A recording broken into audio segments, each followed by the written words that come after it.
आज माझ्या भगवंताला नमन करतात. सुंदर प्रकारे या ठिकाणी नमन केलेलं आहे. माझा देव कसा आहे, देवाचा परिचय या ठिकाणी सांगितला. सच्चिदानंद रूपाय विश्वोत्पत्त्यादिहेतवे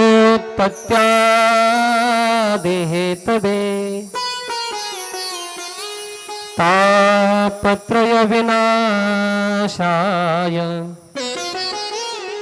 श्री कृष्णाय वयं नमः. भगवंताचा परिचय या ठिकाणी आपल्याला करून दिलाय. देव कसा आहे, देवाचा परिचय सांगितला, देवाचं कर्तव्य सांगितलं, देवाचं कार्य काय हे सांगितलं आणि देवाचा स्वभाव सांगितला या श्लोकामध्ये. देवाचा परिचय काय, देव कसा आहे, सत चित आणि आनंद. सत स्वरूप असणारा हा भगवान परमात्मा आहे. चित्तरूप असणारा हा भगवान परमात्मा आहे आणि आनंद रूप असणारा हा भगवान परमात्मा आहे. म्हणजे आनंद दुसरीकडे कुठेच नाही. आनंद जर बघायचा असेल तर आनंदाद्वय नित्य निरामय तो भगवान परमात्मा एकटा, तो आनंद अद्वय आनंद रूप असणारा तो देव आहे. सतरूप असणारा तो देव आहे आणि चित्रूप असणारा तो देव आहे. असा सच्चिदानंद घन परमात्मा हा त्याचा परिचय आहे. त्याच्या उत्तरार्धामध्ये श्लोकाच्या त्याचं कर्तव्य सांगितलं, कार्य सांगितलं. काय करतो तो, विश्वोत्पत्त्यादि हेतवे, या विश्वाचं पालन पोषण तो करतो. कोण, भगवान परमात्मा. हे त्याचं कार्य आहे. जगाची उत्पत्ती आणि जगाचं लय हे करणं कोणाचं काम आहे, देवाचं काम आहे. देव तो कार्य करत असतो. आणि पुढे त्याचा स्वभाव सांगितला. स्वभाव कसा आहे, तापत्रय विनाशाय. त्याचा स्वभाव असा आहे की या जीवाचे तिन्ही ताप तो हरवून घेतो.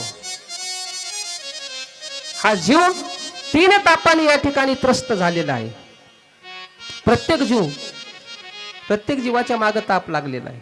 कोणाच्या मागे आध्यात्मिक ताप आहे, कोणाच्या मागे अधिभौतिक ताप आहे, तर कोणाच्या मागे अधिदैविक ताप आहे. तीन प्रकारचे ताप सांगितले, आध्यात्मिक, अधिभौतिक आणि अधिदैविक. हे तीन प्रकारचे जे ताप आहेत, प्रत्येक जीवाच्या मागे हे ताप लागलेले आहेत. आणि मग या तापाचं तो हरण करतो, ठेवत नाही तो ताप आपल्यापाशी. आध्यात्मिक ताप, प्रत्येकाचं शारीरिक व्याधी प्रत्येकाच्या पाठीमागे लागलेली. असा माणूसच नाही की त्याच्या पाठीमागे शारीरिक व्याधी नाही. आहे का? सगळे इथं ठणठणीत येत ना, कथेला आलेले सगळे ठणठणीत येत ना, कोणाचंच काही दुखत नाही ना. नाही ना, सगळे ठणठणीत आहे का नाही. कोणाला असे 4 तास जरी बसले तर असं काहीच होत नाही, असंच ना. नाही नाही, प्रत्येकाच्या मागे व्याधी लागलेली. हो, कोणाचे गुडघे दुखतात, कोणाची मनका दुखतोय, कोणाची पाठ दुखती का नाही, कोणाला शुगर आहे, कोणाला बीपी आहे. एक ताप आहे का, प्रसाद नंतर आणजा, इंटरव्ह्यू मध्ये आणूच नका. काय होते, सगळ्यांचं लक्ष विचलित होते. आलं तसंच जागेवर बस जा, समोर यायचंच नाही. कथा सुरू झाल्यानंतर काय होते, समोर आले मुली की बाकीचे लोक तुमच्याकडे बघत असतात. राहू द्या, देऊच नका. हा, नंतर द्यायच्या. आरतीच्या वेळेस दिला तरी चालते. बस आता, बस बस.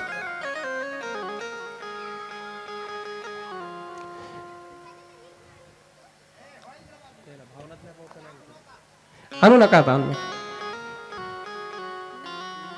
गोपाल कृष्ण भगवान की. म्हणून आध्यात्मिकता प्रत्येकाच्या पाठीमागे लागलेला आहे. प्रत्येकाच्या पाठीमागे व्याधी. हो, काही ना काही त्रास असतो. चलता चलता ताप तरी येते, सर्दी तरी होईल, खोकला तरी येईल, काही ना काही चालूच असतात व्याधी प्रत्येकाच्या मागे. याला म्हणायचं आध्यात्मिक. जेवढी जेवढी शारीरिक व्याधी आहे तेवढी तेवढी माणसाला त्रास देते, त्याला आध्यात्मिक ताप म्हणायचं. आणि या त्रासाने माणूस त्रस्त असतो. पण हे त्रास, हा ताप, त्याला जर आपण शरण गेलो, देवाला जर आपण शरण गेलो, की तो त्या ठिकाणी आपला तो निवारण करतो. आधी भौतिक ताप, आध्यात्मिक ताप कोणाच्या पाठीमागे नसेल. सगळंच ठणठणी शरीर असेल, एखादं तरुणपणा आहे, सगळं चांगलं आहे, पण आधी भौतिक ताप असतो. त्याला त्याच्याविषयी काही त्रास नसतो, पण बाकींच्याकडून त्रास असतो. बाकीचे लोक त्याला त्रास देत असतात. याला म्हणायचं आधी भौतिक ताप.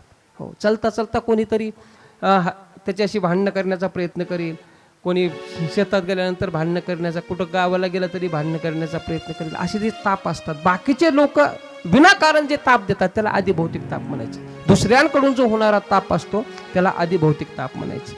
आणि आधी दैविक ताप त्याला म्हणतात, की जो देवापासून जो त्रास होतो. जेवढी ही नैसर्गिक सृष्टी निर्माण झाली, निसर्गापासून जो होणारा ताप, हो, अतिवृष्टी होणं किंवा पाऊसच नाही पडणं, याच्यामध्ये आपण होरपळल्या जातो. यावर्षी कसं काय झाला पाऊस, बरा ना, म्हणजे यावर्षी झालाच नाही चांगला. बरं, आता झाला तर हाय त्याचा पुन्हा नाश केला. हरभरे तर कसेच येऊ देण्याच्या मागं नाही, सगळे जळायच्या मागे. म्हणजे हे कुठून होणारा ताप आहे? अतिवृष्टी, अनावृष्टी किंवा अचानक कुठे काही घटना होणं, भूकंप होणं, आग लागणं, अशा जे प्रकार असतात ते नैसर्गिक असतात. हे होऊ नये म्हणून त्याला शरण जायचं. देवाला शरण गेलं या तिन्ही प्रकारच्या तापाचं या ठिकाणी तो निवारण करतो. तापत्रय विनाशाय श्रीकृष्णाय वयं नमः. म्हणून असा तो भगवान परमात्मा आहे. म्हणून त्याला पहिल्या श्लोकामध्ये भगवान व्यास म्हणजे सुखदेवजी महाराज, सुतजी महाराज नमन करतात. पुढे या कथेची मुख्य वक्ता जो आहे ते आमचे सुखदेवजी महाराज. सुखदेवजी महाराजांना दुसऱ्या श्लोकामध्ये सुतजी महाराजांनी या ठिकाणी नमस्कार केला. यं प्रभजन्तमनुपेतमपेत कृत्य द्वैपायनो विरह कातर जुहान पुत्रेति तन्मयतया तर्वविनेदु तं सर्वभूतहृदय मुनिमानतोऽस्मि.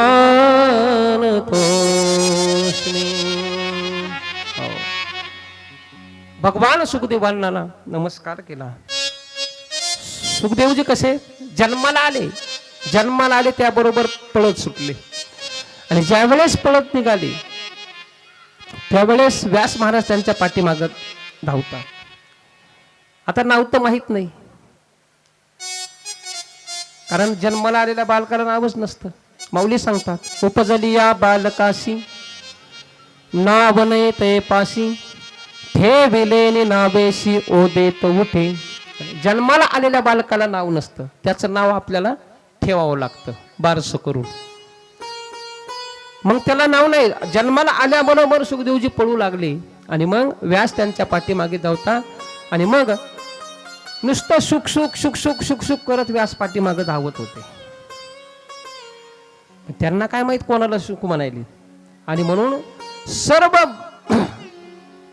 सृष्टीच त्या ठिकाणी ब्रह्ममय असल्यामुळे त्या ठिकाणी झाडांनीच त्यांना ओ दिला. व्यास महाराजांना सुखदेवाच्या माध्यमातून झाडांनीच त्यांना ओ दिला. अशा सुखदेवांना या ठिकाणी नमस्कार करतात. आणि त्यांना नमस्कार करून या ठिकाणी सुतजी महाराज नैमिष अरण्यामध्ये ही भागवत कथा 88,000 ऋषी समोर बसलेले ही कथा ऐकण्याकरता आणि सांगण्याकरता सुतजी महाराज या ठिकाणी प्रमुख वक्ता त्या ठिकाणी आहेत. एवढे ऋषी, महान महान असणारे ऋषी ही कथा ऐकण्याकरता बसलेले आहेत. आणि त्याच्यामध्ये मुख्य जे ऋषी जे आहेत त्यांच्या समोर बसलेले यजमान पद ज्यांच्याकडे आहे. कथा म्हणले की यजमान लागतोच, एक नाही 7 दिवस या ठिकाणी कथेला यजमान पद लागत असतं. आणि असं लागत असतं की त्यांनी 7 दिवस तिथे कथा बसून ऐकली पाहिजे. त्याला म्हणतात 7 दिवसाचं कथेचं यजमानपद. आणि म्हणून त्या ठिकाणी मुख्य यजमानपद, यजमान जे आहेत ते आमचे शौनकजी महाराज. आणि मग शौनकजी महाराज समोर बसलेले कथा ऐकण्याकरता. आणि ही कथा श्रवण करत असताना वयाने मोठे आहेत, हुशार आहेत. शौनकजी महाराज हुशार आहेत, पण तरी आणि सूत महाराजांचं वय पाहिलं तर कमी आहे, वयाने कमी आहेत. शौनकजी वयाने मोठे आहेत, पण तरी सुद्धा कथा श्रवण करत असताना शांत चित्ताने एक चित्त देऊन त्या ठिकाणी कथा श्रवण करतात. एकदम कथा ऐकण्यामध्ये शौनकजी महाराज चतुर आहेत. कथा मृतरसा स्वाद कुशल हा, श्रवण करण्यामध्ये ते कुशल आहेत. आणि म्हणून त्या ठिकाणी आता त्यांनी प्रश्न केला सूतजी महाराजांना. सगळ्यांच्या वतीने, सर्व ऋषी मुनींच्या वतीने शौनकजी महाराजांनी सूतजी महाराजांना प्रश्न केला, महाराज आम्ही अज्ञानी आहोत, आमच्या ठिकाणचं अज्ञान कसं दूर होईल, याच्याकरता आम्ही काय करावं हे आम्हाला सांगा. अज्ञान ध्वंत विध्वंस कोटी सूर्य समप्रभ सुता क्या एकता सार मम कर्णरसायन.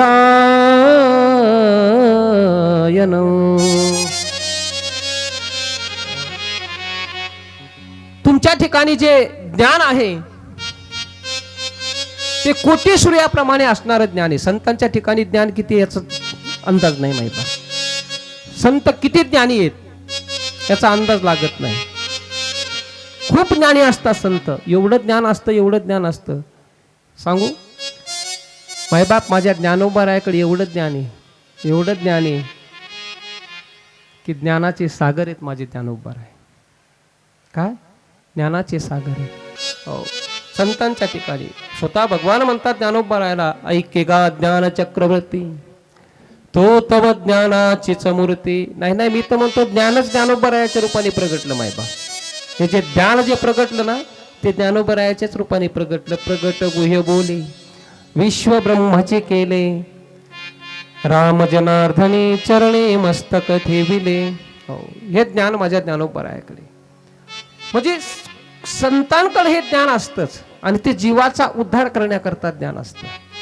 जीव हा अज्ञानी आणि अज्ञानी असणारा जीव संतांकडे गेला की संत त्याचा अज्ञान त्या ठिकाणी दूर करत असतात, ठेवतच नाहीत संत अज्ञान. आणि म्हणून जसं सूर्याचा उदय झाला नाही, श्लोक काय सांगतो, अज्ञान ध्वंत विध्वंस सूर्यकोटी समप्रभ. जसा सूर्य उगवला, अंधार कुठं सापडतो का? सापडेल का अंधार? सूर्य उगवला म्हणजे अंधार सापडण्याचा प्रयत्न केला तरी अंधार सापडणार नाही. का? कारण सूर्याचा उदय झाला. तसे संत हे ज्ञानाचा उदय करत असतात. ज्ञानरूपी सूर्याचा उदय झाला की नाही, आणि मग संत ज्ञानरूपी सूर्याचा उदय करून आपल्या ठिकाणी असणारा अज्ञान रूपी अंधकार या ठिकाणी नष्ट करत असतात, ठेवतच नाही तो. आणि म्हणून असे असणारे तुम्ही महान आहात. या करता तुम्ही आम्हाला या कलियुगामध्ये सोपं साधन काय आहे ते आम्हाला सांगावं. कारण कलियुगामध्ये भयंकर अशी साधना तर कोणी करू शकत नाही. मग उद्धार होण्याकरता सोपं साधन काय आहे? कारण तुमच्यासारखे गुरु सहजासहजी मिळत नाही.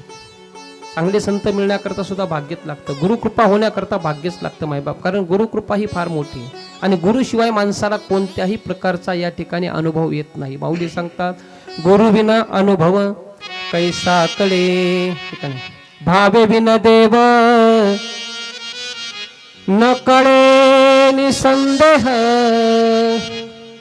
गुरु विना अनुभव कैसा कळे. गुरुशिवाय माणसाला अनुभव येऊ शकत नाही. आणि म्हणून गुरुकृपा फार मोठी. आणि तुम्ही भाग्याने आम्हाला या ठिकाणी लाभलात महाराज. कल्पतरूपेक्षा सुद्धा गुरु श्रेष्ठ आहेत, चिंतामणीपेक्षा सुद्धा गुरु श्रेष्ठ आहेत, परिसापेक्षा सुद्धा गुरु श्रेष्ठ आहेत, त्यांच्यापेक्षा श्रेष्ठ आहेत मायबाप. कारण गुरु आपणासारखे करीत तात्काळ. परीस जर लोखंडाला लागला तर लोखंडाचं सोनं होईल माईबाप, परीस होऊ शकत नाही. होईल काय? परीस लोखंडाला लागला, माहिती ना परीस कुठं असतो? कुठं असतो परीस? चालता चालता ठेस लागते आहे का नाही परसाची? कुठं निघालो की आपल्याला अशी ठेस लागते. परीसाची ठेस लागेल का? नाही, परीस कुठेही नसतो. आणि म्हणून त्या ठिकाणी परीस मायबाप लोखंडाचं सोनं करील पण परीस करू शकत नाही. पण संत मायबाप आपल्याला आपणासारिके करीत तात्काळ स्वतःसारखंच करून टाकत असतात. म्हणून त्याच्यापेक्षा सुद्धा परीसापेक्षा सुद्धा महाराज सांगतात ना, हो, या संताचे हे देणे कल्पतरू हुनी दुने परीसा परीस अगाध देणे चिंतामणी ठेंगणा. चिंतामणी सुद्धा कमी आहे संतांच्या पुढं. हो, कल्पतरू सुद्धा कमी आहे. नाही, परीस सुद्धा कमी आहे. त्याच्यापेक्षा श्रेष्ठ देणं जर कोणाचं असेल तर संतांचं आहे मायबाप. संत हे महान आहेत, अशी गुरुकृपा. आणि म्हणून तुम्ही आम्हाला या काय असते, परीस जर मिळाला एखाद वेळेस सोनं निर्माण करता येईल आपल्याला. चिंतामणी मिळाल तर संसारातल्या चिंता या ठिकाणी मिटून जातील. मायबाप ते आपल्याला ब्रह्मपदाची वैकुंठ पदाची प्राप्ती करून देऊ शकत नाहीत.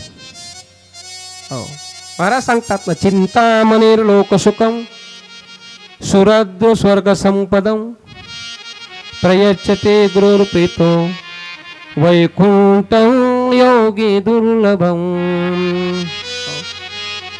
मोठ्या मोठ्या महान योग्यांना सुद्धा दुर्लभ असणारं वैकुंठ. वैकुंठाला जाता येतं का? कोणालाही जाता येत नाही. एवढं सोपं नाही वैकुंठाला जाणं. कारण वैकुंठा जावया तपाचे सायास जीवा लागे नाश करणे भाऊ. वैकुंठाला जाणं एवढं सोपं नाही. वैकुंठाला जाता येत नाही कोणालाही. चांगले चांगले योगी या ठिकाणी तप करत बसले तरी पण त्यांना वैकुंठ पद प्राप्त होईल की नाही याची शाश्वती नाही.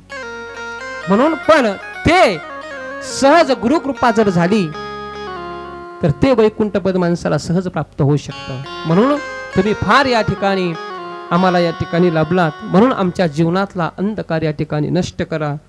आणि मग सुज्जी महाराजांपुढं सर्व ऋषी मुनींनी या ठिकाणी आपलं अज्ञान प्रगट करून त्यांना विनंती केली आणि नमस्कार केला. आणि मग ही त्यांच्या मनातली भावना पाहून हा आदरयुक्त हा आदर पाहून त्या ठिकाणी मायबाप सुज्जी महाराज म्हणले, तुमच्या मनामध्ये जर माझ्याविषयी जर एवढा आदर असेल, काय असतं माहितीये का, श्रोत्याच्या मनामध्ये वक्त्याविषयी आदर पाहिजे. आदरच लागल ना, नाहीतर वक्ता सांगतच चालला, श्रोते आपले येऊनच बसायला लागले, काय सांगायले काय नाही त्याच्याकडे लक्ष नसते, काय नसते. आदर पाहिजे. जेवढा आदर वक्त्याविषयी असेल तेवढं त्या ठिकाणी माणसाला कथा कळत असतात. म्हणजे एक चित्त त्याच्याकडे राहत असतं. आणि म्हणून या ठिकाणी सुज्जी महाराजांना सुद्धा आनंद वाटला की वा, तुमच्या मनामध्ये जर माझ्याविषयी इतका आदर आहे तर तुमच्या जीवनातलं जे दुःख आहे ते मी या ठिकाणी नष्ट करणार. तुमच्या मनामध्ये जे काही दुःख आहे ना ते सर्व सिद्धांत निष्पन्न संसार भयनाशनम. सगळ्यात मोठी जर भीती या ठिकाणी माणसाच्या मनामध्ये संसार करत असताना अनेक आपल्याला दुःख निर्माण होतात. कारण त्याचं नावच आहे, संसाराचं नाव आहे संसरती इति संसार. हा संसार कशाला म्हणायचं? जो रोज सरकत चलतो त्याला संसार म्हणतात. आपल्या मनासारखं काहीच होत नाही संसारामध्ये. आपल्याला वाटतं आपल्या मनासारखं व्हावं आणि आपल्या मनासारखं झालं असतं तर या मंडपामध्ये कोणीच येऊन बसलं नसतं. बसले असते का? नाही. हो, संसार हा आपल्या मनासारखा होत नाही. किती जरी करण्याचा प्रयत्न केला आपण आपल्या मनासारखा संसार तर तो होऊ शकत नाही. कोणाचाच झाला नाही आणि होणारही नाही. कोणाचा झाला नाही. किती महान राजे या ठिकाणी होऊन गेले माईबाप. संसार कोणाचा मनासारखा झालाय? नाही होऊ शकत. कोणाला वाटतं आमच्या जीवनामध्ये दुःख यावं? नाही वाटत. प्रत्येकाला वाटतं माझ्या जीवनामध्ये सुख व्हावं. प्रत्येकाला. कोणालाच वाटत नाही माझ्या घरामध्ये भांडण तंटा असावा. वाटतंय घरामध्ये सुख शांती नांदावी. प्रत्येकाला वाटतं. भांडण नको वाटतं. म्हातारं व्हावं वाटत नाही कोणाला. हो, किती जरी प्रयत्न केला तरी म्हातारपण हे सुटत नाही. हो, कारण ते नैसर्गिक आहे, ते होत असतं. आणि यालाच म्हणायचं संसार. जो बदलत चालतो, रोज प्रत्येक क्षणाला बदलत चालतो, त्याला म्हणायचं संसार. अरे आज या ठिकाणी कित्येक तरी बदल आपल्याला पाहायला मिळतात, कित्येक बदल आपल्याला पाहायला मिळतात. मागच्या गोष्टी आता नाहीत, आताच्या गोष्टी पुढे राहणार नाहीत. हे बदल आहेत संसारातले. म्हणून संसारती इति संसार, त्याला संसार म्हणायचं. बदलत चालतो त्याला संसार म्हणत असतात. आणि या संसारामध्ये जर सगळ्यात मोठं दुःख जर कोणतं असेल, सगळ्यात मोठं दुःख, तर ते दुःख आहे म्हणजे मरणाचं. मरणाची भीती सगळ्यात मोठी. आणि हीच मरणाची भीती घालवण्याकरता श्रीमद भागवत कथा ऐकायची. मरणाची भीतीच जाते. कारण मरणाची भीती तोपर्यंत वाटते की जोपर्यंत मरणाचा परिचय होत नाही तोपर्यंत. मरण कळायला पाहिजे माणसाला. आणि जोपर्यंत मरण कळत नाही तोपर्यंत माणूस मरणाला भीतच राहणार. या गोष्टी कळाल्या पाहिजे. आता मरण कसं असतं, एखाद्या मोठ्या व्यक्तीचा जर आपल्याला परिचय नसेल तर त्या माणसाची आपल्याला भीती वाटते. उदाहरणार्थ जाऊ द्या, आता एखादा PSI या ठिकाणी आला. आता PSI तर आल्यावर आपण भिणार का नाही? कारण आपली ओळख नसती. आपण आधीच इकडे दचकतो, कसं काय आले, कोणासाठी आले नाही, गावात कशाला आले असतील. PSIची आपल्याला भीती वाटते, पोलिसाची आपल्याला भीती वाटते. का? आपली त्याच्याशी ओळख नाही, परिचय नाही. पण त्याच PSI सोबत, पोलिसासोबत जर एखाद्या माणसाची जर ओळख असेल, तो डायरेक्ट तिथे जातो, त्याच्याशी बोलतो, त्याच्याशी हात मिलन करतो. का? त्याची ओळख आहे, त्याला त्याचं काही वाटत नाही. तसं मायबाप एखाद्या मोठ्या व्यक्तीची ओळख झाल्यानंतर त्याच्याविषयी आपल्या मनामध्ये भीती राहत नाही. तसं मरणाची आपली ओळख झाली तर आपल्याला मरणाचं काहीच वाटणार नाही. आणि मरणच त्याला म्हणतात. मरण कशाला आहे हे माणसांना कळून घ्यावं लागतं. तुकोबराय म्हणतात, अरे माझं मरण मी या ठिकाणी ओळखून घेतलं. आपुले मरण पाहिले मी डोळा, तो हा झाला सोळानुपम्य.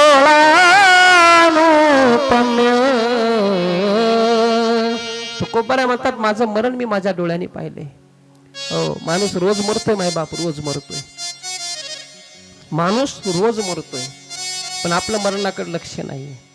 कारण मरणार कोण जर असेल तर शरीर आहे. आणि शरीर हे रोज मरत चालते, रोज मरत चालते. रोज मरतंय का नाही शरीर?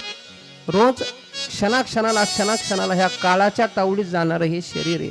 पहा, कारण या शरीराचे जे बदल आहेत, बदल शरीराचा आहे, बदल जीवाचा नाहीये. जीवाचा बदल होत नाही. जीव आहे तसाच असतो, आत्मा आहे तोच असतो. बदल जो असतो तो फक्त या शरीराचा होत असतो. म्हणजे मरण कशाला आहे? शरीराला आहे. शरीर मरत असतं, जीव हा मरत नसतो. आणि हेच पटवून देण्याकरता या ठिकाणी भागवत ऐकावं, कळण्याकरता, हेच कळण्याकरता श्रीमद भागवत कथा श्रवण केली पाहिजे. आणि हीच भीती आज परीक्षितीच्या मनामध्ये निर्माण झाली होती. परीक्षितीला शाप लागला आणि शाप लागल्याबरोबर 7 दिवसात मरण हे ज्यावेळेस निश्चित आहे कळालं. आणि मग ही भीती, काय करावं, साधन कोणतं करावं. आणि म्हणून मग परीक्षिती महाराजांना या ठिकाणी सुखदेवांनी ही कथा सांगितली. आणि 7 दिवसामध्ये परीक्षितीची या ठिकाणी मरणाची भीती या ठिकाणी घालून टाकली. परीक्षितीला त्याला बोध करून दिला. सिद्धोस्मी गृहीतोस्मी. हो, मी कोण आहे? मी सिद्ध आहे, मला मरण नाही, हा परिचय या ठिकाणी परीक्षितीला कळाला. आणि हेच भीती घालवण्याकरता, तुमच्या आमच्या मनातली सुद्धा मरणाची भीती घालवण्याकरता श्रीमद भागवत कथा श्रवण करायची असते. आणि मग भागवत कथा श्रवण करायची. आता मरण घालवण्याकरता ही श्रवण करायची. मरण हिने निवारण होतं. पण इथून मागे ही कथा किती श्रेष्ठ आहे, हिचा महिमा किती महान आहे, किती जणांचा हिने उद्धार केला, कोणी कोणी ही कथा श्रवण केली, याचं महत्व या ठिकाणी वर्णन करतात. कारण कोणत्याही गोष्टीचं महत्व आपल्याला कळालं पाहिजे. महत्व कळल्याशिवाय आपण त्याला किंमत देत नाही. कारण माहितीये का, आता आपण 7 दिवस ही कथा ऐकणार आहोत. जी कथा आपल्याला ऐकायची तिच्याकरता आपल्याला वेळ द्यायचा आहे. किती तास द्यायचे आपल्याला रोज? कथेला किती तास देणार आहेत आपण? तुमच्या मनावर नाही, माझ्या मनावर. का नाही? तुम्ही म्हणता ना, आता तुम्ही जेवढ्या वेळ घेता तेवढ्या वेळ आम्ही बसतो ना. का नाही? आता रोज आपल्याला कथेला 4 तास द्यायचे, रोज आपण 4 तास कथेला बसणार. मग आता 4 तास जर आपला वेळ एवढा व्याप आपल्या पाठीमाग आहे, संसारातला व्याप आपल्या पाठीमागे आहे, तेवढा व्याप त्या ठिकाणी बाजूला टाकायचा आणि 4 तास उगाच महाराजापुढे येऊन बसायचं. काय अर्थ आहे त्याला? कशा करता येऊन बसायचं? काय हे भागवत म्हणजे आहे काय, हे महात्मा आपल्याला कळालं पाहिजे. एखादी वस्तू जर आपल्याला घ्यायची असेल तर तिचं महत्व आपल्याला कळालं पाहिजे. अहो, बाजारात जर आपण गेलो, साधं गाडगं आणायचं तर 4 बाऱ्या वाजून पाहतो, हे का नाही? कुंभाराच्या गेल्यानंतर साधं गाडगं आणायचं तर 4 बाऱ्या वाजून पाहतो. कशामुळं? टिकलं पाहिजे म्हणून. मग साधी गाडग्याची किंमत जर आपण त्या ठिकाणी त्याला बरोबर पारखून त्या ठिकाणी घेतो, मग एवढे इथं 7 दिवस म्हणजे एवढा वेळ इथे या ठिकाणी द्यायचा आहे, कशासाठी बसायचं हे कळालं पाहिजे ना, त्याचं महत्व कळालं पाहिजे माणसं. आणि म्हणून ही श्रीमद भागवत कथा किती श्रेष्ठ आहे. हो, देवादिकांना सुद्धा दुर्लभ असणारी श्रीमद भागवत कथा आहे. ज्यावेळेस सुखदेवजी महाराज राजा परीक्षितीला ही कथा सांगत होते, त्यावेळेस स्वर्गातली देवतांना ही गोष्ट कळाली. सगळ्याची देव त्या ठिकाणी, इंद्र, हे वरुण, हे सगळे जे 33 कोटी देवता आहेत, त्यांच्या कानावर ही गोष्ट पडली की सुखदेवजी महाराज श्रीमद भागवत कथा परीक्षितीला सांगत आहेत. आणि चला आता आपण सुद्धा ती कथा श्रवण करू. सगळ्या देवता निघाल्या आणि इंद्राने हातामध्ये अमृताचा कलश घेतला. स्वर्गातील अमृताचा कलश घेऊन इंद्र या ठिकाणी, ज्या ठिकाणी सुखदेवजी महाराज परीक्षितीला कथा सांगत होते, त्या ठिकाणी सगळ्या देवता आल्या. तिथे आल्यानंतर इंद्राने सुरुवातीला आल्याबरोबर सुखदेवजी महाराजांना नमस्कार केला आणि नमस्कार केल्याबरोबर तो अमृताचा कलश त्यांच्या समोर ठेवला. आणि सुखदेवजी महाराजांना इंद्र म्हणू लागला, महाराज, आम्हाला असं कळालं की 7 दिवसामध्ये या ठिकाणी परीक्षितीला मरण आहे. मग परीक्षितीला जर या ठिकाणी मरणातून जर तारायचा असेल तर त्याच्याकरता मी हा अमृताचा कलश घेऊन आलोय. हे स्वर्गातील अमृत आहे, हे अमृत तुम्ही परीक्षितीला द्या. आणि अमृत जर परीक्षितीनं दिलं, अमृत जर परीक्षिती पिला तर परीक्षितीला मरण येणार नाही. बरोबर आहे ना? अमृत पिलं की माणूस मरत नाही, नक्की. पण त्याच्या बदल्यामध्ये तुम्ही आम्हाला ही कथा ऐकवा. आम्ही सर्व देवता या ठिकाणी ही कथा श्रवण करण्याकरता आलोय, हा, म्हणून ही कथा आम्हाला ऐकवा. त्याच वेळेस सुखदेवजी महाराज हसले आणि सुखदेवजी महाराज म्हणले, तुम्ही वरून येतानीच ओळखीलं म्हणले मी तुम्हाला. कारण कोणताही स्वार्थी माणूस जर गोड बोलत असेल, हे का नाही, कधी न बोलणारा माणूस चांगला जर बोलत असेल ना, समजून घ्यायचे की ह्याच्या मनामध्ये काहीतरी कपट आहे. हे सिद्धांत आहे हा. कधी न बोलणारा माणूस, कधी आपल्याकडे न येणारा माणूस किंवा दुराचारी जो माणूस असतो, तो जर कधी गोड बोलत असेल ना, तर समजा ह्याच्या मनामध्ये कपट आहे. सुखदेवजी महाराज म्हणले, तुम्ही येतानाच मी ओळखलं, तुमच्या मनामध्ये काहीतरी कपट आहे. अरे, तुम्ही जर या ठिकाणी सरळ मनाने जर आला असतात, सरळ मनाने, आणि महाराज तुम्ही जशी परीक्षितीला ही कथा ऐकवायला लागलास, ऐक नाही, जसे परीक्षितीला ही कथा सांगायला लागलात, तशी आम्हाला सुद्धा ही कथा सांगण्याची इच्छा आहे, आम्हाला ऐकण्याची इच्छा आहे. तुम्ही आम्हाला ही कथा सांगा. असं जर म्हणले असते तर चाललं नसतं का? पण या ठिकाणी सौदा केला, सौदा. अमृत द्या म्हणलं परीक्षितीला आणि कथा आम्हाला या ठिकाणी सांगा, म्हणजे हा सौदा झाला. त्यावेळेस नाही सांगितले. हो, परीक्षिती महाराजांनाच फक्त ही कथा सुखदेवांनी सांगितली. इंद्रादी देवता सगळ्यांना त्या ठिकाणी वापस केलं आणि सांगितलं, अरे तुमचं अमृत, हे स्वर्गातील अमृत काय करणार आहे? या अमृताने काय होणार आहे? हे अमृत फक्त दीर्घजीवी बनू शकतं, पण हे जे कथा अमृत आहे हे दिव्यजीवी बनू शकतं माणसाला. आणि ह्या अमृतातला आणि ह्या अमृतातला फरक आहे. स्वर्गातील कथा अमृत त्यांनाच मिळतं. कोणाला? जे पुण्य करून जे स्वर्गात गेले त्यांनाच अमृत प्यायला मिळत असते. आणि हे अमृत कोणालाही प्यायला मिळतं. इथं काय भेदभाव आहे का? इथं पुण्य करणारा झाला पाहिजे असं आहे का? इथं कोणीही या, उलट पाप्याचा उद्धार करणारी श्रीमद भागवत कथा आहे. पुण्यवानाचा तर करीनच, पण किती पाप करणारा असू द्या, तो जर या मंडपामध्ये येऊन बसेल तर त्याचा उद्धार करणारी ही कथा आहे. आणि म्हणून ही भेदभाव करणारी कथा नाही. ते अमृत या ठिकाणी भेद करतं. अरे स्वर्गात गेल्यानंतरच ते प्यायला मिळेल, त्याच्याकरता आधी पुण्य करावे लागतील, यज्ञ करावे लागतील, मग स्वर्गाची प्राप्ती होईल आणि तिथे गेल्यानंतर ते अमृत प्यायला मिळेल. पण इथे हे कथा अमृत या भूतलावरच आम्हाला मृत्यू लोकामध्ये या ठिकाणी प्यायला मिळत आहे. आपण भाग्यवान आहोत. स्वर्गातील देवतांना सुद्धा ही कथा ऐकायला नाही मिळाली. सुखदेवजी महाराजांनी त्यांना वापस केलं. सगळ्या देवता ब्रह्मदेवापाशी गेले आणि रडू लागल्या. महाराज पहा, सुखदेवजी महाराजांनी आम्हाला कथा सांगितली नाही, सर्वांना आम्हाला या ठिकाणी वापस पाठवलं. ब्रह्मदेव सुद्धा म्हणले, आधी कथा श्रवण करून परीक्षितीचं काय होतं ते पहा, आधी बघू द्या ना 7 दिवसामध्ये परीक्षितीचं काय होतंय. आणि मग 7 दिवसामध्ये ज्यावेळेस कथा श्रवण केल्यानंतर परीक्षितीचा उद्धार झाला, हे ज्यावेळेस सर्व देवतांनी पाहिलं त्यावेळेस ब्रह्मदेवाला सुद्धा आश्चर्य वाटलं की श्रीमद भागवत हे किती महान ग्रंथ आहे. आणि मग स्वतः ब्रह्मदेवाने सगळे ग्रंथ एका पारड्यामध्ये ठेवले आणि श्रीमद भागवत एकच ग्रंथ एका पारड्यामध्ये ठेवला. तर मायबाप श्रीमद भागवता ज्यावेळेस वर उचलला सगळा तराजू, त्यावेळेस सगळे ग्रंथ वर लटकले. जड जर काय भरला असेल तर फक्त श्रीमद भागवत महापुराण. म्हणून हे महान असणारी ही कथा आहे. म्हणून पहिलं महत्व तुम्हाला सांगितलं की देवांना सुद्धा ही दुर्लभ आहे. देवांना सुद्धा ही कथा ऐकायला मिळाली नाही, म्हणून ही कथा आपण आपल्याला ऐकायला मिळते, म्हणून आपण भाग्यवान आहोत. ठीक आहे महाराज, बरं ही कथा 7 दिवसामध्ये का श्रवण करायची? का असा काही नियम आहे का? बरं 3 दिवसात करू शकत नाहीत का? हा, महिनाभर सांगू शकत नाहीत का? नाही. मग 7 दिवसाचा विधी या कथेमध्ये काय, कशामुळे 7 दिवसामध्ये ही कथा ऐकायची?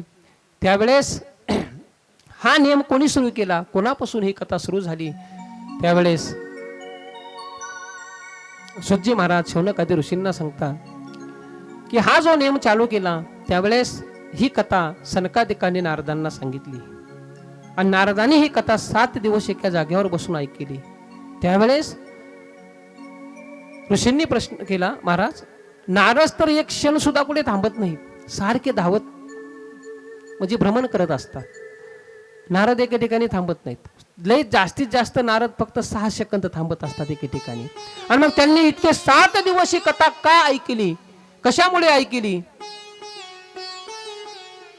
त्यावेळेस सुखजी महाराज शौनकादी ऋषींना सांगता, एकदा हि विशालाय चत्वार ऋषयो माला सत्संगात समायाता ददोषुस्तत्र नारदा.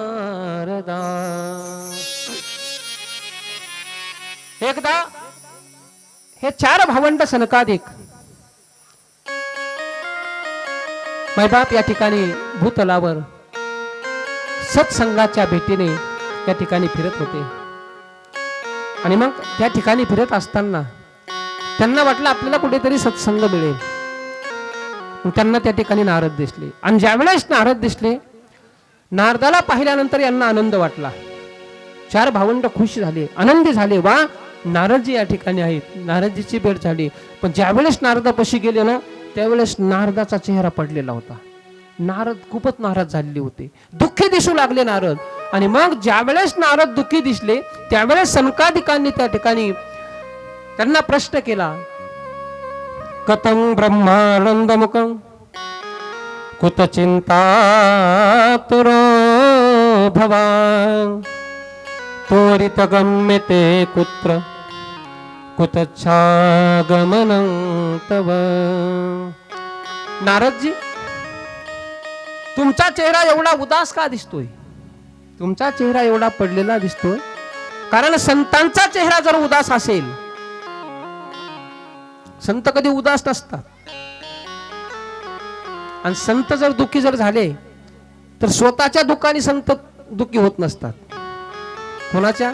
स्वतःचं दुःख संताला कधीच नसतं. संत जर दुःखी होत असतील तर कोणामुळं? आपल्यामुळं.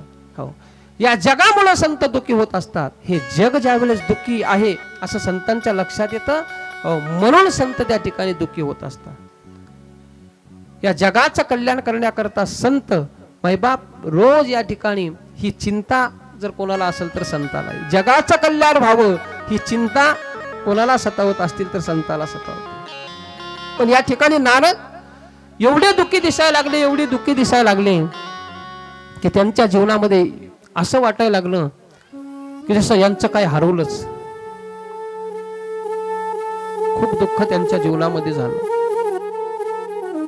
एखाद्या माणसाचं असं म्हणतात ना, एखादा लय चेंगीस माणूस असावा, कधीच पैसे न खर्चणारा, आणि पैसे न खर्चणाऱ्याचं एखादा वेळेस पाकिट हरपावा, ते जीवाला खात नाही.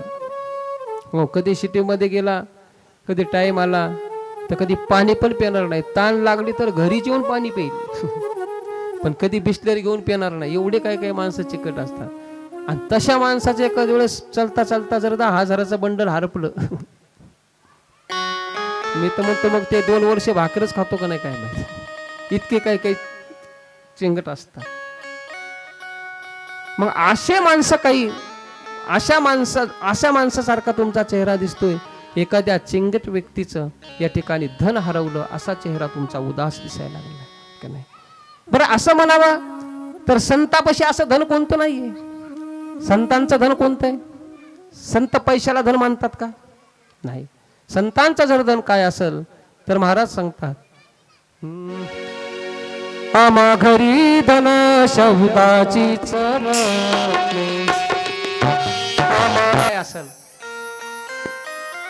तर धन हे शब्दाचं, संतांचं धन आहे का नाही. शब्द हे संतांचं धन आहे. किंवा नारायण घरी साठविले धन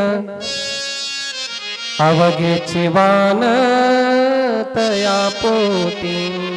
नारायण नामाचं धन आहे त्यांच्या घरी, नारायण नामाचं धन.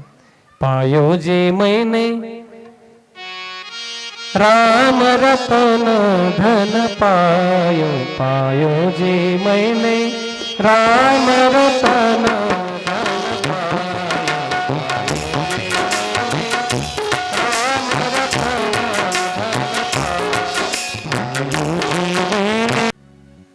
संत पैशाला धन मानत नसतात.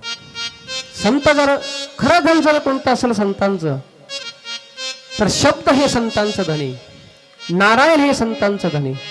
आम्हा घरी धन शब्दाची चरत्ने किंवा नारायण घरी साठविले धन अवघेची वान तया पोटी. किंवा पायोजी मैने राम रतन धन पायो. हे धन असं आहे मायबाप, या धनाचा खर्चही होत नाही. कोणत्या धनाचा? हे राम नाम रूपी जे धन आहे ना त्याचा खर्च होत नाही. खर्च तर होतच नाही. बरं त्याला कोणी लुटीत नाही, चोरता येत नाही. हे धन चोरता येत नाही, लुटता येत नाही, खर्च होत नाही. आणि उलट जेवढं जेवढं देत जातो तेवढं तेवढं ते वाढत चालतं. दिन दिन बढत सवायो. रोज रोज रोज रोज हे धन वाढत चालते मायबाप. हे धन आहे. मग संतांचं धन हे नाहीये. संत हो, मग तुमचं जर असं धन जर काही गेलं नाही मग तुम्ही एवढे उदास का आहेत? नारद जे म्हणतात मी याच्याकरता उदास आहे की मी या भूतलावर सत्संगाच्या हेतूने फिरत होतो. असं वाटलं की कुठेतरी मला सत्संग मिळेल, संतांची संगत मिळेल. पण खूप फिरलो, सत्संगाचा मला कुठे लाभ झाला नाही, सत्संग तर मिळाला नाही. खूप फिरलो, कुठं कुठं फिरलो. या ठिकाणी नारद सांगतात प्रत्येक तीर्थावर मी या ठिकाणी गेलो. पुष्करंच प्रयागंच काशी गोदावरी तथा हरे क्षेत्रं कुरुक्षेत्रं श्रीरंगसेतु बंधनम् एवमादिषु तीर्थेषु भ्रममानयितस्तदा.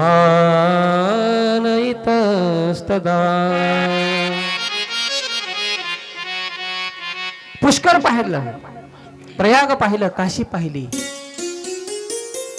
गोदावरी, सगळे तीर्थ मी फिरले. कुठेही मला सत्संगाचा लाभ मिळाला नाही.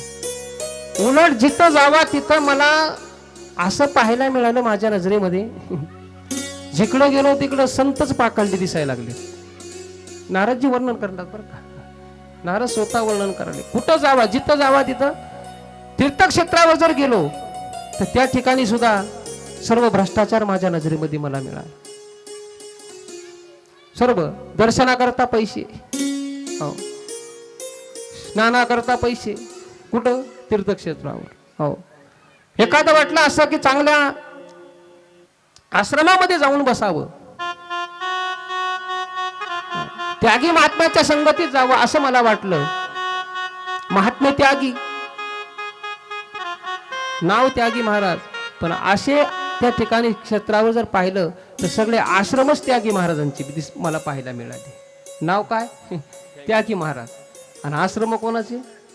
त्यागी महाराजांचे. नारद वर्णन करतात. हे मला पाहायला मिळालं. नाही, हो, आश्रम कोणाचा? मौनी बाबाचा. अरे आश्रम मौनी बाबाचा, आणि त्याच्या सगळा गर्दास, सगळा चावचावून कलमा आलमा त्याच्यातून यायला. आश्रम कोणाचा? मौनी बाबाचा. आता मौनी बाबाच्या आश्रमामधून गर्दा ऐकू यावा का मौन धारण करणारे ऐकू यावं? शांत वातावरण असावं. आणि या मी जिकडे पाहिलं तिकडे या कलियुगामध्ये मला असं पाहायला मिळालं, जेवढे साधू, म्हणजे जेवढी संपत्ती साधूकडे असेल, हो, तेवढा त्यांना मान मिळत चाललेला आहे. हो, तपसी, हो, तपसी धनवंत दरिद्र गृही, काले कौतुक तात न जात कही. हो, जे तपस्वी आहेत, हो, खरे त्यागी आहेत, खरे वैराग्यवान आहेत, हो, त्यांच्या मागं कोणीच नाही. हो, फक्त वैभव ज्याच्याकडे आहेत त्याच्या पाठीमागं आज लोक आहेत. हे मला पाहायला मिळालं. आणि मग हे पाहत असताना माझ्या नजरेमध्ये असं वाटलं कुठं जावं, सगळीकडे पाहिलं. एवढं सोपं नाही. असं वाटलं की चला आता गृहस्थी लोक बघावेत कसे. तर गृहस्थी लोकांचा जर विचार पाहिला तर त्या ठिकाणी तरुणी प्रभुता गे हे शालको बुद्धिदायका कन्या विक्रयेन लोभा दंपतीना चकलकणम. तिथं पाहायला गेलो, ग्रहस्थाच्या घरी पाहिलं तर तिथे सुद्धा त्या ठिकाणी एवढं दूषित वातावरण पाहायला मिळालं. घरामध्ये एक विचार राहिली नाही. लोक कन्या विक्रय करायला लागले. लोभाच्या एवढा लोभ वाढला की कन्या विक्रयेन लोभात, लोभामुळे कन्या विक्रय चालला. नाही, जर घरामध्ये जर काही एखादी कार्य जर करायचं असेल तर त्या ठिकाणी मोठ्या भावाला कोणी विचारणार नाही. मोठ्यांचा, घरातल्या माणसाचा कोणी विचार घेणार नाही. तर कोणाचा विचार घेणार? शालको बुद्धिदायका. शालको, शालको म्हणजे कोण? शालको म्हणजे बायकोचा भाऊ. हो, मेवण्याला विचारणार पण मोठ्या भावाला विचारणार नाही. हे मला गृहस्थांच्या घरी पाहायला मिळालं.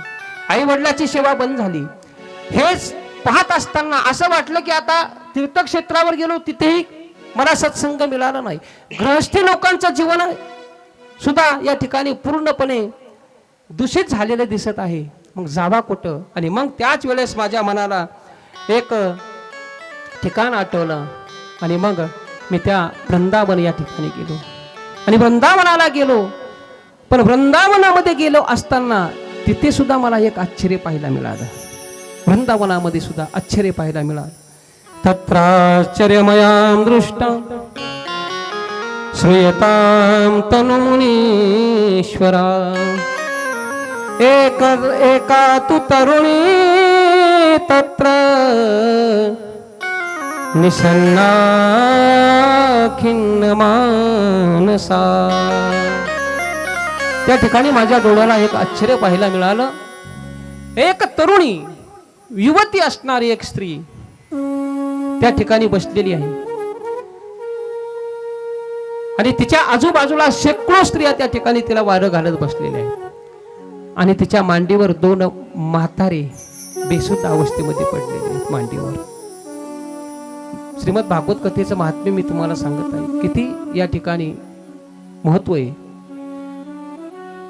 आणि मग त्या स्त्रिया, बाकीच्या स्त्रिया त्या स्त्रीला हवा घालतात, वारं घालतात, पण ती स्त्री एकदम त्या ठिकाणी दुःखी बसलेली, रडू लागलेली. आणि माझ्या लक्षात आलं की असं कोण असेल ही स्त्री, एवढा तिच्या आजूबाजूला एवढा समुदाय जो बसलेला आहे, कोण असतील या स्त्रिया? तिच्या दोन म्हातारे वृद्ध अवस्थेमध्ये पडलेले आहेत, ते कोण असतील?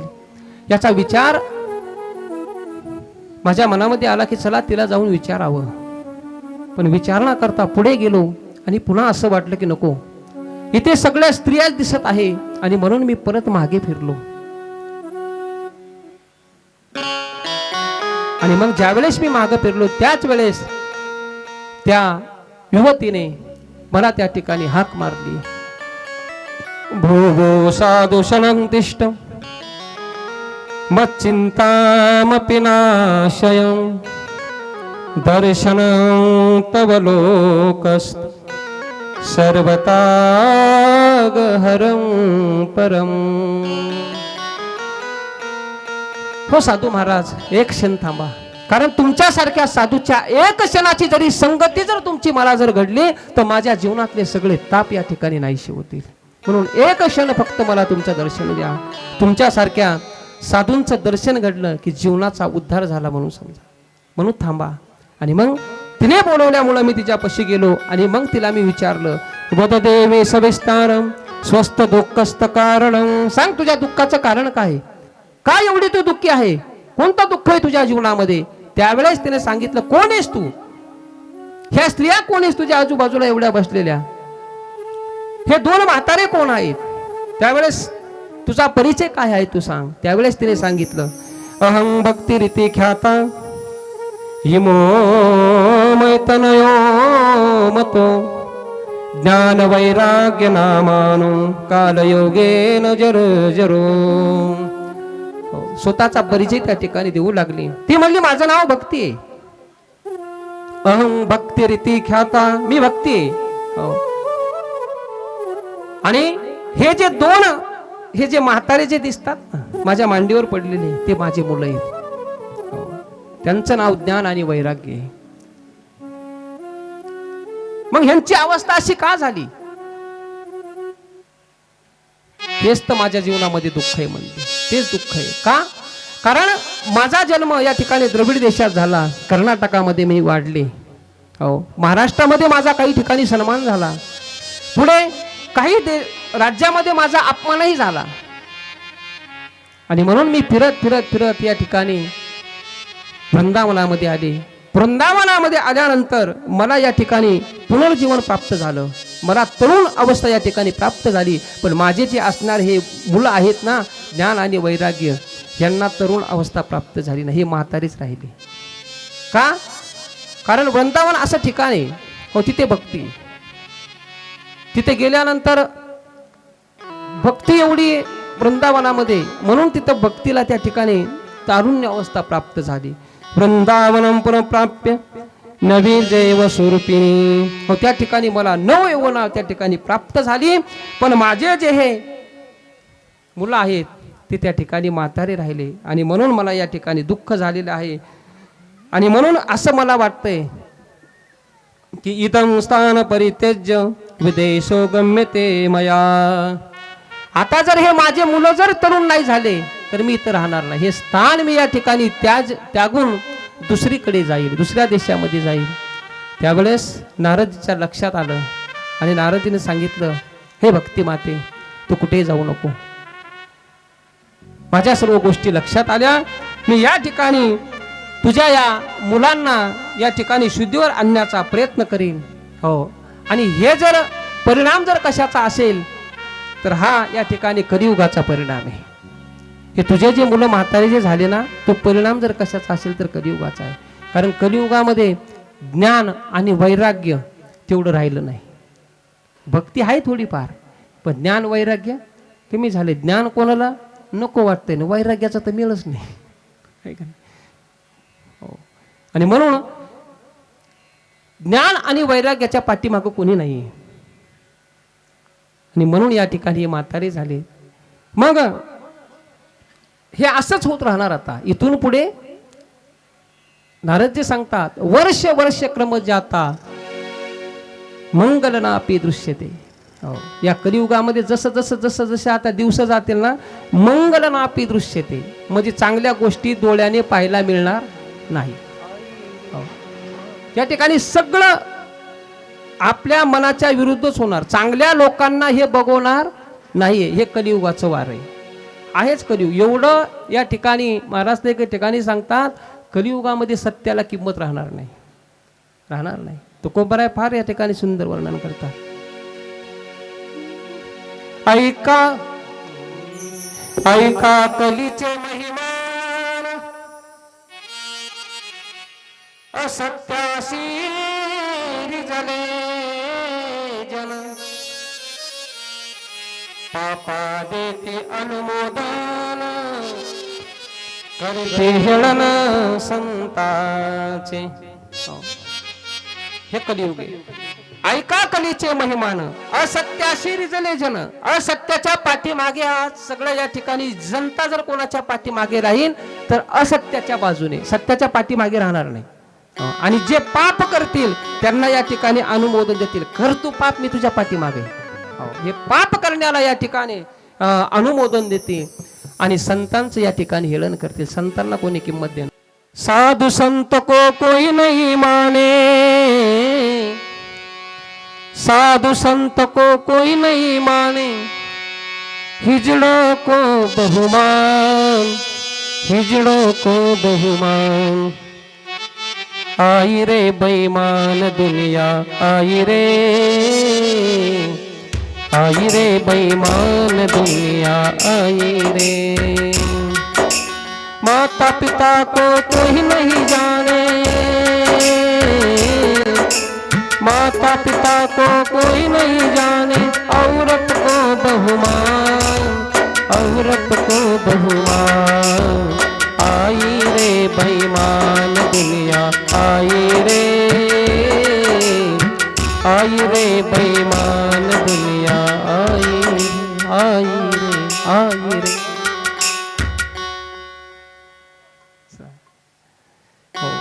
हे कलियुगाचं वार आहे. म्हणून या ठिकाणी संतांना किंमत दिल्या जाणार नाही. चांगल्या संतांची किंमत राहिली नाही माई बाप. सारा बाजार मांडलाय, बाजार. आणि सगळा बाजारच चालू आहे आता. आणि पुढे माता पिता को कोही नाही जाणे, माई बापाची किंमत नाही. कोणाला किंमत मी का नाही. इथं बसलेल्या आता सगळ्या सासा खरं सांगा, तुमचा मुलगा तुम्हाला विचारल्याशिवाय काहीच करत नाही. बरोबर आहे. हा एकटं हो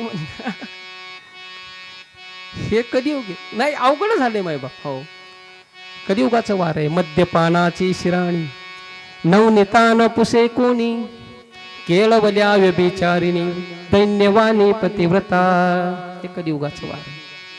फार कलियुग वर्षानुवर्ष पाहायला अनेक या ठिकाणी. जसं नाथबाबांनी लिहून ठेवलं आमच्या मुक्ताबाईनं, तसं होत चालणार आहे का नाही.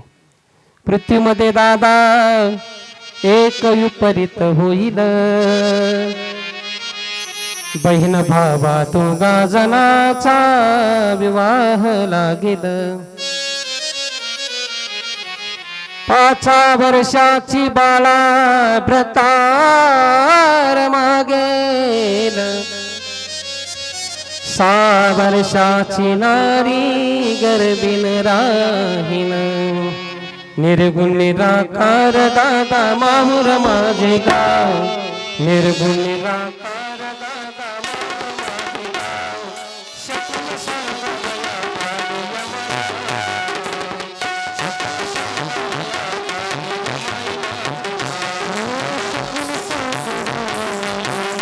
माझे गाव.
कसे नारे. म्हणून वर्ष वर्ष क्रमत जाता नापी मंगल दृश्य ते. इथून पुढे पुढे आपल्याला चांगल्या गोष्टी पाहायला मिळणार नाही. आणि म्हणून दुःख वाटतं या ठिकाणी. नारदांना सुद्धा दुःख वाटलं. आणि मग त्यावेळेस नारदजी म्हणतात धन्य ही वृंदावन भूमी आहे, धन्य आहे. एवढ्या असणाऱ्या वाईट कलियुगामध्ये सुद्धा या ठिकाणी भक्ती माता या ठिकाणी आनंदाने नाचत आहे. हो, ही वृंदावन भूमी धन्य आहे. वृंदावनस्य संयोगात पुनस्त्वं तरुणी नवा धन्य वृंदावनं तेन भक्ती नृत्यते यत्र च. भक्ती माता त्या ठिकाणी वृंदावनामध्ये नृत्य करते. हो, या ठिकाणी खरंच भक्ती म्हणाली कलियुग एवढं वाईट आहे. मग परीक्षितने याला थारा काऊन दिला? बरंच परीक्षितने जरी याला थारा दिला असेल तर भगवंत याची उदंडता का सहन करतात? कशामुळे सहन करतात? कलियुग वाईट तेवढंच आहे आणि चांगलं तेवढंच आहे. कलियुगामध्ये फक्त एकच साधन सोपं आहे मायबाप. हो की महाराज सांगतात यत् फलं नासती तपसा न योगेन समाधिना तत्फलं लभते सम्यक् कलो केशव कीर्तनात. यत् फल नासती तपसा. अरे कितीतरी तप केले, किती साधना केल्या, हो योग जरी केले, हो तर ते योग साधना ह्या बाकीच्या युगामध्ये कराव्या लागत होत्या. हो, पण तेच फळ फक्त येते भगवंताच्या नामाने मिळतं. कलियुगी उद्धार हरीच्या नामे. आणि म्हणून हे कलियुग या ठिकाणी एकाच गोष्टी करता चांगलं आहे. आयुष्य कमी असल्यामुळे लवकर आपल्याला उद्धार करण्याकरता म्हणून नामसाधना ही कलियुगामध्ये सोपी आहे. म्हणून त्याच्याकरता देवाने याची उदंडता सहन केली. सोपा मार्गही सुद्धा आपल्याला या कलियुगामध्ये सांगितलेला आहे. आणि म्हणून पुढे नामस्कीर्तनाने आपला उद्धार होतो. धन्य आहे. वा, नारदाने असं सांगितल्यानंतर भक्ती माता म्हणली वा धन्य आहात नारदजी तुम्ही, तुमच्यासारख्या संतांची भेट झाली. माझ्या मनातील दुःख या ठिकाणी नाहीसं झालं. खूप आनंद झाला मला. पहा, भक्ती नारदाचा महिमा स्वतः भक्ती गाते. काय नारद सुद्धा भाग्यवान असतील महिमा. नारदाचा महिमा भक्तीने गावा. खूप सुंदर या ठिकाणी जयते जगते माया यस्य कायाधवस्ते वचन रचन में केवल चार्तले पदमपियातो यत्कृपातो ध्रुवोऽयं सकल कुशल पातो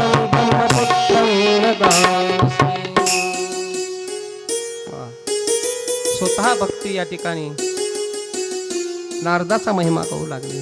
आणि नारदाला सुद्धा या ठिकाणी नारदजी आपकी जय हो, खरंच आपल्यासारखे संत भेटले, मी भाग्यवान आहे. आणि मग नारदाने सांगितलं भक्ती माता तुम्ही काळजी करू नका, मी या तुमच्या ज्ञान वैराग्य या पुत्राला मी या ठिकाणी जाग आणल्याशिवाय राहणार नाही. आणि याच्याकरता मग नारद उपाय करू लागले. अनेक या ठिकाणी वेद मंत्रांचे घोष त्या ठिकाणी ज्ञान वैराग्याच्या कानामध्ये गायले. नाही उपनिषदाचे श्लोक गायले.